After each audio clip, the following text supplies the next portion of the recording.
নির্ধারিত সময় হবে বাংলায় ভোট। গত কয়েকদিন আগেই এই বিষয় স্পষ্ট জানিয়ে দিয়েছে নির্বাচন কমিশন।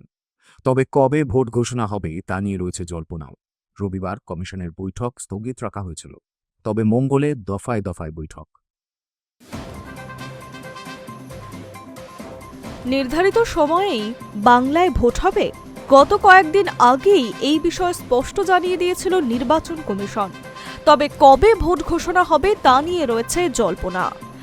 রবিবার কমিশনের প্রতিনিধির দলের বৈঠক ছিল নবান্নে, কিন্তু পরে তা স্থগিত হয়, ফলে জল্পনা আরও তীব্র হয়েছে। এর মধ্যে জরুরি বৈঠক ডাকল নির্বাচন কমিশন। নির্বাচনের প্রস্তুতি নিয়ে সোম ও মঙ্গলবার দফায় দফায় বৈঠক হবে বলে জানা গিয়েছে, যেখানে একদিকে নিরাপত্তা সংক্রান্ত আলোচনা হতে পারে এবং অন্যদিকে রাজ্যের মুখ্য নির্বাচন কমিশনার সহ বিভিন্ন কেন্দ্রীয় এজেন্সিগুলির শীর্ষ আধিকারিকদের সঙ্গে বৈঠক করবে কমিশন।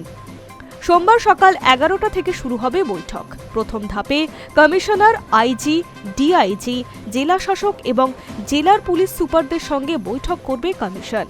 দ্বিতীয় ধাপে আইজি, ডিআইজি এবং পুলিশ সুপারদের সঙ্গে ফের বৈঠকে বসবে কমিশন।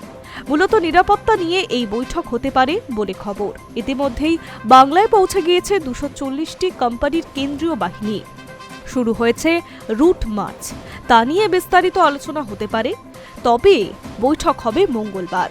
দুই ধাপেই সিইও, এনফোর্সমেন্ট এজেন্সি যেমন আয়কর, narcotics bureau, RBI, enforcement director, রাজ্য পুলিশের নোডাল অফিসার সহ একাধিক এজেন্সিগুলির শীর্ষ বৈঠকদের সঙ্গে বৈঠক করবে কমিশন, যেখানে একাধিক চূড়ান্ত বিষয়ে রূপরেখা আলোচনা হতে পারে।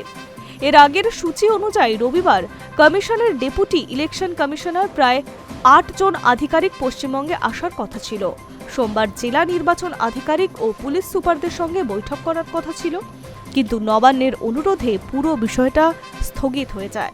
এই প্রসঙ্গে রাজ্যের মুখ্য নির্বাচন আধিকারিক মনোজ আগরওয়াল আগেই জানান, ইডেনে ভারত বনাম ওয়েস্ট ইন্ডিজের ম্যাচ ছিল, বিসিসিআই এবং আইসিএসসি পরীক্ষাও চলছিল, ফলে 3রা মার্চ রয়েছে দোলযাত্রা। এই পরিস্থিতিতে রাজ্যের অনুরোধে কমিশনের প্রতিনিধিরা সফর স্থগিত রেখেছেন। ওই সফর স্থগিত হয়ে যাওয়ায় প্রশ্ন উঠতে শুরু করেছে, তাহলে নির্ধারিত সময়ে ভোট ঘোষণা করে সেটা সম্পন্ন করা হবে তো? ওই প্রশ্নের জবাবে কমিশন স্পষ্ট জানিয়ে দিয়েছে, ভোট সময় মতোই হবে। Hi news network.